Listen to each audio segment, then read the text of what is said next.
Hello everyone, কেমন আছেন আপনারা? কোর্সে আপনারা কিভাবে নতুন নিয়মে অ্যাকাউন্ট খুলবেন ফুল ভেরিফিকেশন সহ একদম স্টেপ বাই স্টেপ আজকের ভিডিওতে আমি আপনাদের দেখিয়ে দিব। অ্যাকাউন্ট খোলার লিংক আমাদের এই ভিডিওর ডেসক্রিপশন বক্সে পেয়ে যাবেন অথবা আমাদের চ্যানেলের যে কোনো ভিডিওর ডেসক্রিপশন বক্সে পেয়ে যাবেন, সেখানে ক্লিক করবেন। আপনারা যদি আমাদের দেওয়া লিংকে ক্লিক করে অ্যাকাউন্ট খুলেন তাহলে বিশেষ সুবিধা পাবেন। আপনার অ্যাকাউন্টে কোনো প্রকার সমস্যা হলে যদি আপনি কোনো ধরনের চিট না করে থাকেন তাহলে আমরা আপনাকে পার্সোনালি সহায়তা করব। নিচে আমাদের টেলিগ্রাম অ্যাকাউন্ট দেওয়া থাকবে, সেখানে যোগাযোগ করলে সহজেই আমাদের থেকে হেল্প নিতে পারবেন। ক্লিক করার পর আপনাদেরকে লগইন পেজে নিয়ে আসবে। এখন শুরুতে অ্যাকাউন্ট খোলার জন্য রেজিস্ট্রেশন অপশন রয়েছে, এখানে ক্লিক করবেন। কান্ট্রি এই অপশনটিতে ক্লিক করে আপনারা নিজেদের দেশ সিলেক্ট করে নিচ্ছে। কারেন্সি ইউএসডি রাখতে পারেন। ইমেল অপশনে যেই ইমেল দিয়ে অ্যাকাউন্ট খুলতে চান সেটা বসিয়ে দিবেন। পাসওয়ার্ডের জায়গায় 8 বা 9 সংখ্যার একটি স্ট্রং পাসওয়ার্ড বসিয়ে দিবেন। নিচে দুটি টিকমার্ক অপশন রয়েছে, এখানে ক্লিক করে টিকমার্ক দিয়ে দিবেন। তারপর রেজিস্ট্রেশন অপশনে ক্লিক করুন। অ্যাকাউন্ট খোলা সম্পূর্ণ হয়ে গেলে আপনাকে অ্যাকাউন্ট ভেরিফাই করতে হবে। প্রোফাইল অপশনে যান এবং দেখুন আপনার অ্যাকাউন্ট এখনো ভেরিফাই হয়নি। ভেরিফাইয়ের আগে ইমেল ভেরিফাই করতে হবে, তাই এই অপশনে ক্লিক করুন।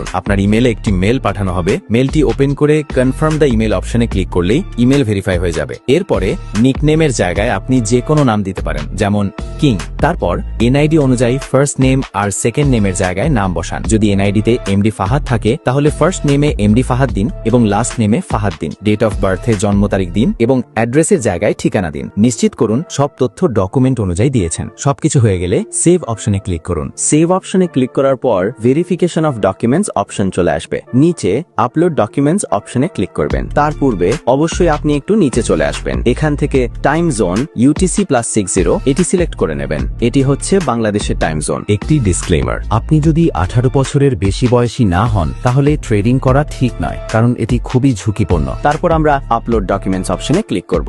এই অপশনে আমাদের আইডেন্টিটি ভেরিফিকেশন করতে হবে। এই জন্য আমরা এই অপশনে ক্লিক করে টিকমার্ক দিয়ে তারপর কন্টিনিউ অপশনে ক্লিক করব। দ্বিতীয় অপশনে আমাদের দেশ সিলেক্ট করতে হবে। এখানে আমাদের দেশ অলরেডি সিলেক্ট করা আছে। যদি সিলেক্ট না করা থাকে তাহলে আপনারা এখান থেকে আপনাদের দেশ সিলেক্ট করে নেবেন। এখানে ভেরিফাই করার জন্য অনেক মাধ্যম রয়েছে। চাইলে আপনারা NID card, passport, driving licence বা রেসিডেন্স পারমিট দিয়েও আপনাদের অ্যাকাউন্টটি ভেরিফাই করতে পারবেন। বেশিরভাগ মানুষ এনআইডি দিয়ে ভেরিফাই করে, তাই আমি এটি দিয়ে দেখিয়ে দিচ্ছি। সবগুলো নিয়ম একদমই একই। যেটা দিয়ে অ্যাকাউন্ট ভেরিফাই করতে যাচ্ছেন সেটা সিলেক্ট করে নিচে কন্টিনিউ অপশন রয়েছে, ওখানে ক্লিক করবেন। এখন এখানে আপনাদের ডকুমেন্টের ছবি আপলোড করতে হবে। ফ্রন্ট সাইড অপশনে ক্লিক করে আপনাদের আইডি কার্ডের সামনের পৃষ্ঠার ছবি তুলে জমা দেবেন। অবশ্যই খেয়াল রাখবেন যেন ছবিগুলো পরিষ্কার এবং স্পষ্ট হয়। ছবিতে আপনাদের চেহারা এবং বাকি তথ্য যেন স্পষ্টভাবে দেখা যায়। ছবিটি চাইলে আপনারা গ্যালারি থেকেও দিতে পারেন অথবা সরাসরি তুলেও দিতে পারেন। ফ্রন্ট সাইডের ছবি জমা দেওয়ার পর ব্যাক সাইড মানে পেছনের দিকের ছবিও জমা দিতে হবে। ছবিগুলো আপলোড করার পর কন্টিনিউ অপশন রয়েছে, সেখানে ক্লিক করবেন। ক্লিক করার পর কিছুক্ষণ লোডিং নেবে